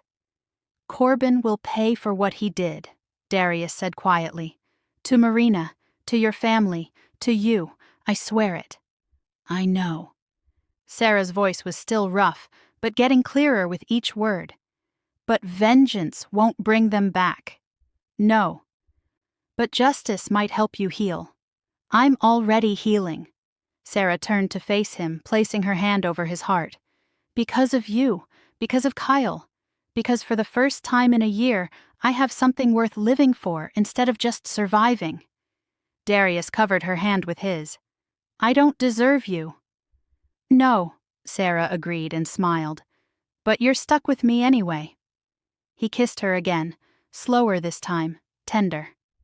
And through the mate bond, Sarah felt his wolf finally settle, no longer prowling and grieving but at peace. I love you, Darius whispered against her lips. I don't know when it happened.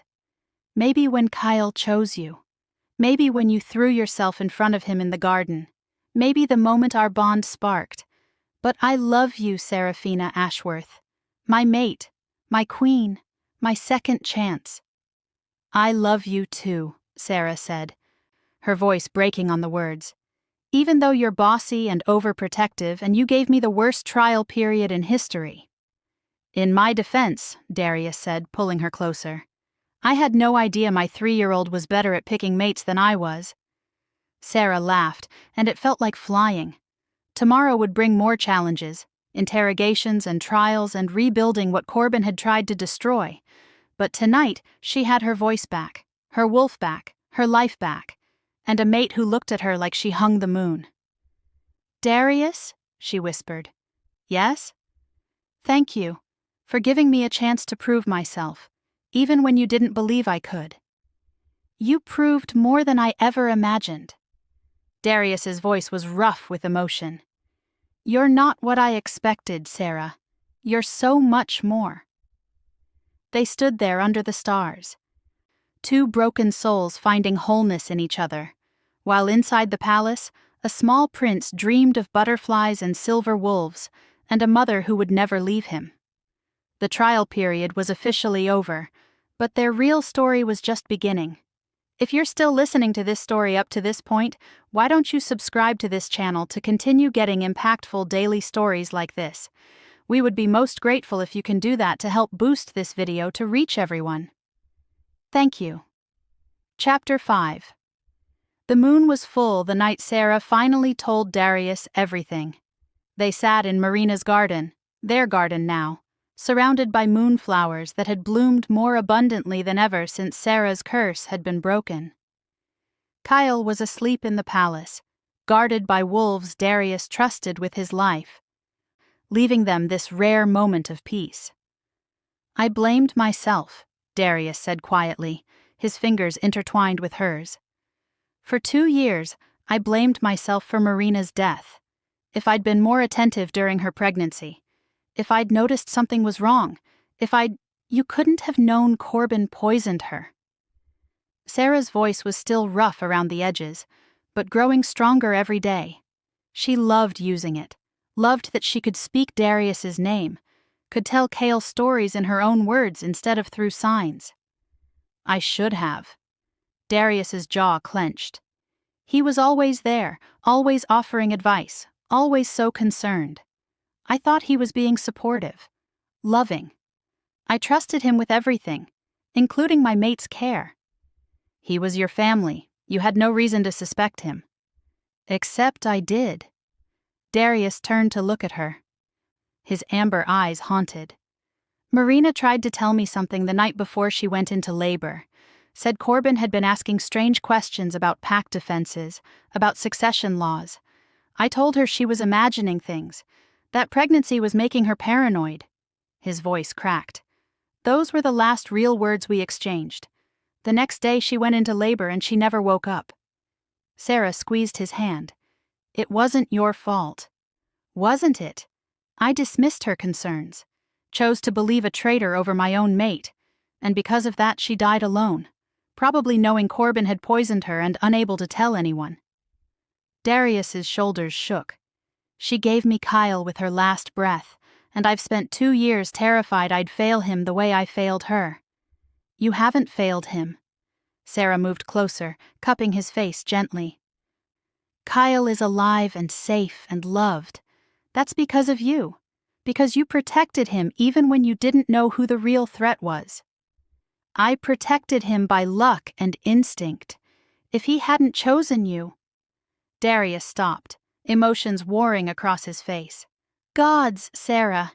If he hadn't chosen you, Corbin would have succeeded. Another trial mother would have come, one he'd compromised or controlled, and my son would be dead. But he did choose me.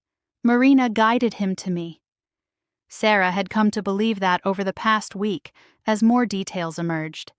She loved him enough to reach beyond death to protect him. "She would have loved you too." Darius's thumb traced her cheekbone. "For protecting our son. For being strong enough to survive everything that tried to break you."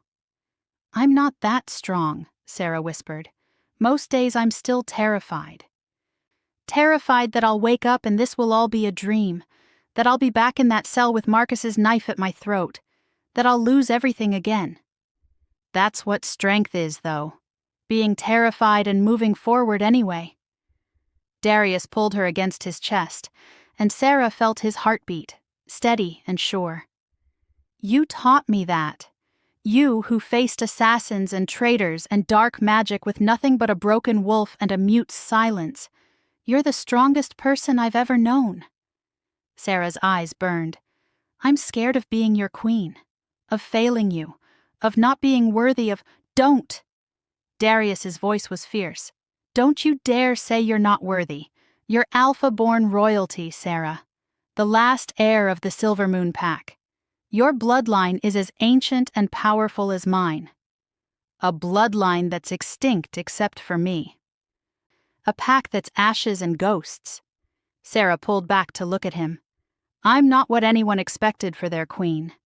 "No," Darius agreed and smiled. "You're better. You're a survivor, a warrior, a woman who looks at broken things and sees worth instead of weakness." He kissed her softly. "You're exactly what this kingdom needs, what I need, what Kyle needs." "I need you too," Sarah whispered. "All of you, even the broken parts. Then we'll be broken together, and maybe that's how we'll finally be whole." They sat there under the moon, two damaged souls healing each other, while the garden bloomed around them like a promise of spring after a brutal winter. The formal announcement came 3 days later. Sarah stood beside Darius in the throne room, facing a court still reeling from Corbin's betrayal. 23 nobles had been implicated in the conspiracy. Dozens more were under investigation. Trust was in short supply, and tensions ran high. "As you all know," Darius's voice carried through the vast hall, "Lord Corbin Thorne has been found guilty of high treason, murder, and conspiracy against the crown. He will be executed at dawn tomorrow." Murmurs rippled through the crowd. Corbin's trial had been swift and brutal, every piece of evidence laid bare for all to see. Marcus, the traitor Marcus, not Beta Marcus, had sung like a bird to save his own neck, providing names and dates and proof that couldn't be denied. "What you may not know," Darius continued, "is that Corbin's conspiracy extended beyond my mate's murder and the attack on my son. He orchestrated the massacre of the Silvermoon Pack 18 months ago, killing Alpha James Ashworth and every member of his family." The murmurs grew louder. Sarah felt eyes turning to her, questions forming. Every member except one. Darius's hand found hers. "Seraphina Ashworth, daughter of Alpha James. The woman you know as the Omega who scrubs your floors. The woman my son chose as his guardian. The woman who is my mate and your future queen." Silence fell like a hammer. Then Lord Aldrich, an older Alpha whose territory bordered what used to be Silvermoon Land, stepped forward. "With respect, Your Majesty, this changes nothing. She may be Alpha-born, but she's still been broken, cursed, an Omega in all but blood." His voice carried authority and disdain in equal measure. "The crown deserves a queen who is whole, who can shift without pain, who can bear strong heirs." Not what?" Sarah's voice cut through his words, clear and strong and utterly unafraid. "Not someone who survived torture? Not someone who protected your future king when assassins lurked in your own court? Not someone who broke a curse through sheer will and love?" Aldrich's face reddened. "You dare speak to me that way, girl?" "I dare." Sarah stepped forward and felt her wolf rise with her, silver and fierce, and finally free. "I am Seraphina Ashworth, last of the Silvermoon line, daughter of an Alpha who died protecting his pack. I survived what should have killed me. I protected Prince Kael when trained warriors failed. I helped expose a traitor who nearly destroyed this kingdom." Her eyes blazed. "So yes, Lord Aldrich, I dare. Because I've earned the right." "You've earned nothing but—" "That's enough." Darius's Alpha command rolled through the room, forcing every wolf to their knees except Sarah. "Sarah protected my son. She survived torture and dark magic. She risked her life repeatedly for a child who wasn't even hers yet. She is stronger than any she-wolf who ever sought my throne, and I will hear no more challenges to her worthiness." "But Your Majesty," another voice called out, Lady Helena, Vivian's mother. "The curse. Even broken, surely it has left its mark. Can she even bear children? Can she fulfill a queen's duties?" "The curse is broken," Madame Esther's voice rang out from where she stood in the gallery. "Completely. Seraphina's wolf is not only healed but stronger than before. Her bloodline is pure Alpha. She will bear strong children and rule with wisdom." The old witch's eyes swept the crowd. "And anyone who questions this is welcome to challenge my assessment. I've been examining royal bloodlines for 70 years. I know power when I see it." Silence again. No one wanted to challenge Esther. "There's also," Beta Marcus added, "the matter of territory. The Silvermoon lands have been unclaimed since the massacre. As the last surviving heir, Lady Seraphina has legitimate claim to those territories. Her union with His Majesty would unite 2 ancient bloodlines and consolidate power in a way that strengthens the entire region." Sarah hadn't thought of that, hadn't considered that she still had a claim to her father's land, her mother's home, the place where Lily used to chase butterflies in the summer. "The Moonflower Pack," she said softly, and felt every eye turn to her. "That's what my grandmother called our bloodline. Before politics and territory disputes changed the name, we were the Moonflower Pack, and we grew moonflowers in our gardens as a symbol of hope. Then we'll restore it." Darius's voice was certain. "The Silver Moon territories will be reclaimed and rebuilt. The Moonflower Pack will rise again, and Seraphina will rule it as Alpha Queen beside me." "This is unprecedented," Aldrich protested. "Two ruling alphas is exactly what this region needs." Darius's eyes were hard. Corbin proved that consolidating too much power in one person is dangerous. Having two alphas, two bloodlines, two perspectives, that's strength, not weakness. "I agree," said Alpha Margaret from the Eastern Pack. The older woman had been quiet until now, but when she spoke, others listened. "Lady Seraphina, forgive me, Alpha Seraphina, has proven herself in ways most of us never will. She has my support." "And mine," said another alpha. "And mine." One by one the voices rose. Not all of them, Aldrich and a few others remained stubbornly opposed. But enough, more than enough. Then it's settled. Darius's voice rang with finality. "The mating ceremony will take place at the next full moon, 3 weeks from tonight. All packs are invited to witness the union of the Blackthorn and Moonflower bloodlines." As the court erupted into conversation, Sarah felt Darius's hand squeeze hers. "You were magnificent," he murmured. "I was terrified," she admitted. "Like I said, magnificent." The 3 weeks passed in a blur of preparation and politics. Sarah spent her days learning to be a queen, studying pack law, meeting with advisors, hearing petitions from wolves across the region. She spent her evenings with Kyle, teaching him more sign language and telling him stories about her sister, about the Moonflower Pack, about the family he would have loved. And she spent her nights with Darius, learning every scar on his body, every shadow in his heart, every dream he'd buried after Marina died. "I want more children," he told her one night, his hand splayed across her stomach. "But only if you want them too. Only when you're ready." "I want them," Sarah whispered. "I want a little girl with Kale's laugh, a little boy with your eyes. I want to fill this palace with life and love and noise." "A little girl like Lily?" Sarah's breath caught. She'd told Darius about her sister, about the deaf 6-year-old who'd loved butterflies more than breathing. "Yes," she managed, "like Lily." "Then we'll name her Lily. When she comes, if you want."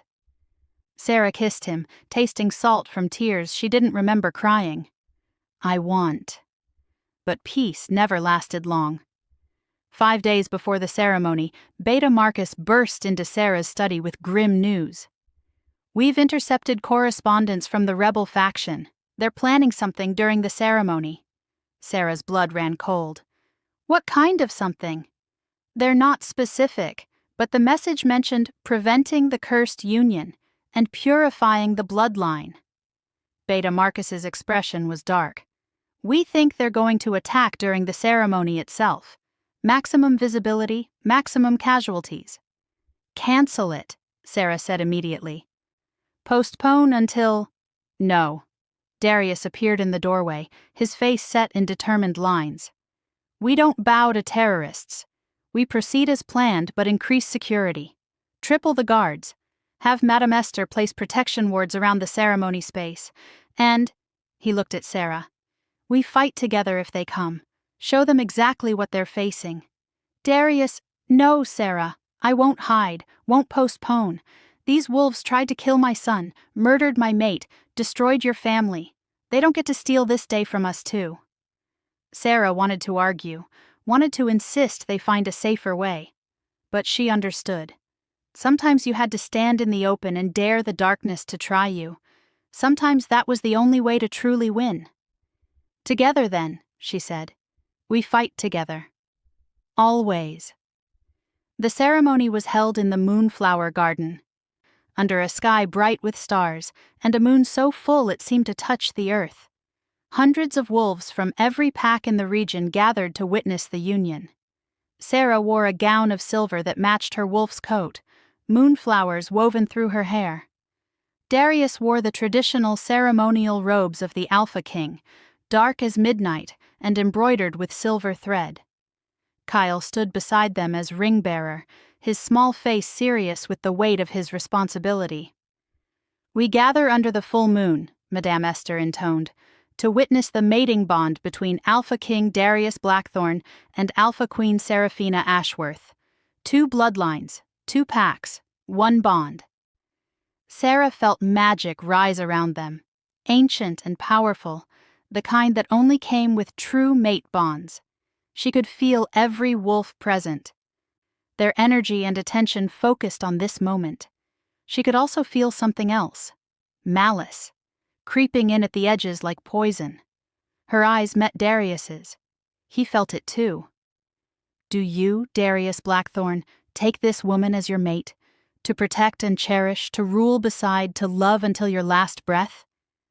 "I do." Darius's voice rang clear and true. "And do you, Seraphina Ashworth, take this man as your mate, to protect and cherish, to rule beside, to love until your last breath?" "I do," Sarah whispered. "Then by the power vested in me by the moon goddess herself, I pronounce you." The attack came from 3 sides at once.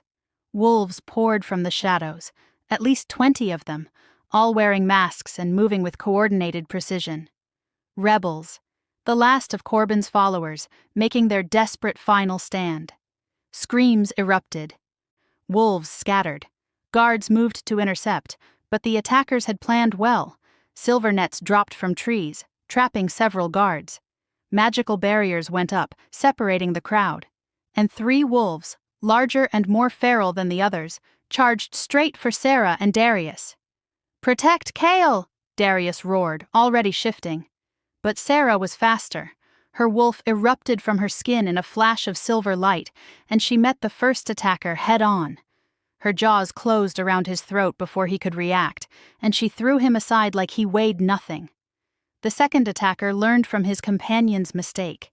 He feinted left, then went right, claws raking across Sarah's flank. Pain exploded through her, but she couldn't slow, because Kale was behind her, and she'd die before she let another assassin near that child. Darius fought beside her, his massive black wolf tearing through rebels like they were paper. They moved in perfect synchronization. When Sarah dodged left, Darius covered right. When Darius lunged forward, Sarah guarded his flank. 2 wolves, 1 mind, 1 purpose, protecting their family. But there were so many attackers, and more kept coming. Sarah felt blood matting her fur, hers and theirs, felt her strength beginning to wane, felt the terrible certainty that they might not win this. Then light exploded behind them. Sarah glanced back and her heart stopped. Kyle stood with his small hands raised, eyes glowing silver gold, power radiating from him in waves. A shield shimmered into existence around the innocents in the crowd, a protective dome of pure magical energy that shouldn't be possible for a 3-year-old wolf. "No one hurts my family," Kyle's voice rang out, strong and certain and absolutely his mother's son. "No one." The shield expanded, catching several attackers and flinging them backward. The rebel wolves hesitated, suddenly facing not just 2 powerful alphas, but a child wielding magic they didn't understand. It was the opening Sarah and Darius needed. They moved as one, driving the remaining attackers back, giving the guards time to rally and surround the rebels. Within minutes, it was over. Every rebel either dead, captured, or fled into the night. Sarah shifted back, breathing hard, covered in blood and torn silk. Darius appeared beside her, equally battered, and immediately pulled her close. "You're hurt," he said, examining the claw marks on her side. "So are you." Sarah touched the bite wound on his shoulder. "But we're alive." "Kyle's alive. Everyone's— Mommy!" Kyle's voice cut through her words. Sarah turned just in time to catch him as he launched himself at her. Mommy, you were so cool. You and Daddy fought like warriors. And I made a shield. Did you see my shield? I saw, Sarah whispered, holding him tight. You were so brave, so strong. I'm like you, Kale said matter-of-factly.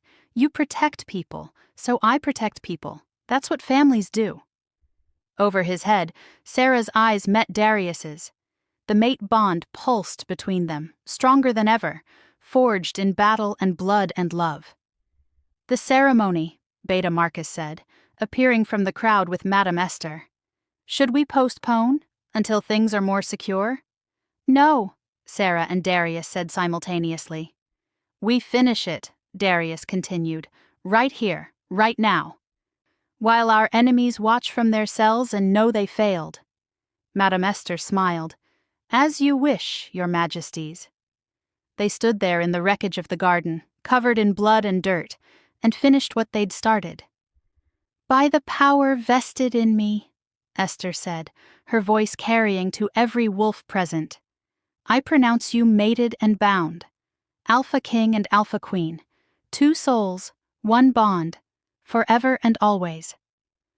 Darius pulled Sarah close and kissed her as the crowd erupted into howls of celebration. When they finally broke apart, he pressed his forehead to hers. You were never broken, he whispered. You were being forged into something stronger, into exactly what I needed, what Kyle needed, what this kingdom needed. We forged each other, Sarah whispered back, broken pieces made whole. That night, under the full moon, Darius marked Sarah as his mate and queen, and Sarah marked him back, their wolves howling in triumph and joy and perfect unity. The rebels had failed, the mate bond was complete, and the Silver Queen had risen from ashes to claim her throne. 2 years later, Sarah stood in the rebuilt Moonflower Garden, watching Kale chase butterflies with his baby sister. Lily Ashworth Blackthorn was 18 months old, with her mother's silver blonde hair and her father's amber eyes. She toddled after her brother on unsteady legs, giggling with pure delight every time he let her catch him. Careful, Kale, Sarah called out. Don't let her fall. I won't, Mommy, I'm being careful. Mommy. The word still made her heart swell every time she heard it. They're perfect. Darius appeared behind her, wrapping his arms around her waist and resting his chin on her shoulder. Just like their mother. Biased, Sarah teased, but leaned back into his embrace. Accurate, Darius corrected. He placed a hand on her stomach where another child grew. How's this one treating you? Like he wants to be born kicking. Sarah smiled. Your son is already a fighter. Takes after his mother. They stood there in comfortable silence, watching their children play among the flowers. The garden had been restored to its former glory, moonflowers blooming year-round thanks to Madame Esther's magic. It was a place of peace now, of healing, of new beginnings. The kingdom had healed, too. Sarah had spent the past 2 years using her voice, the one Marcus tried to steal, to advocate for Omegas, for abuse survivors, for anyone who'd been told they were broken or worthless. She'd established safe houses, training programs, support networks. She'd changed laws that treated Omegas as property instead of people. She'd proven that strength came in many forms, that sometimes the most powerful queens were the ones who rose from ashes. Mommy, look! Lily held up a butterfly that had landed on her finger. Pretty. Very pretty, baby girl. Sarah smiled. Just like you. Kyle signed something to his sister. He'd learned sign language to honor both Sarah's past and Lily's aunt's memory. Lily giggled and signed back, her small hands clumsy but enthusiastic. She's getting good at it, Darius observed. Soon she'll be fluent. Soon she'll be unstoppable, Sarah corrected, just like her brother. Kyle had indeed proven to be special. His powers, inherited from both his mother's bloodline and amplified by Darius's, continued to grow. Madame Esther said he'd be one of the most powerful alphas in generations, but more importantly, he was kind, gentle with his sister, patient with Omegas, quick to defend the weak. Marina would have been proud. "Do you ever regret it?" Darius asked suddenly. "Everything you lost to get here?" Sarah was quiet for a moment, thinking of her father's laugh, her mother's songs, Lily's bright smile, thinking of the life she'd had before Marcus's blade and Corbin's curse. "I regret the pain," she said finally. "I regret that my family can't see this, can't meet their grandchildren, can't know that I survived." She turned in Darius's arms to face him. "But I don't regret where I ended up. I don't regret finding you, finding Cale, building this life from the ruins of the old one. Even though it cost you everything?" "It didn't cost me everything. It taught me everything." Sarah cupped his face. "It taught me that broken doesn't mean worthless, that surviving is its own kind of strength, that sometimes you have to lose everything to find what really matters." Darius kissed her, slow and sweet and full of promise. When they broke apart, his eyes were suspiciously bright. "I love you," he said. "My Silver Queen, my second chance, my everything." "I love you too, my Alpha King, my healer, my home." As the sun set and the moon rose, Sarah looked up at the full moon, the same moon that had witnessed her family's death, her curse, her survival, her rebirth. And she howled. Her wolf's voice rang clear and true and utterly unbroken. Darius's wolf joined hers, his howl deep and resonant. Then Cale's younger voice, bright with joy. And finally Lily's, a baby's howl, more adorable than fearsome, but perfect nonetheless. 4 voices, 1 family, 1 bond. Sarah closed her eyes and felt it. Wholeness. Not because she'd been fixed or healed or made perfect, but because she'd learned that she was always worthy, even in her brokenness. Especially in her brokenness. Because broken things could still be beautiful. Broken things could still be strong. And sometimes broken things could rise from ashes and become queens. As the last echoes of their howls faded into the night, Sarah smiled and let herself finally, completely believe it. She was home. She was loved. She was whole. The end. Thank you for watching this video. Subscribe, like, and share this video to continue listening to this type of story daily, and also to appreciate this community too. I would like to hear your wonderful opinion about this story. Please comment below.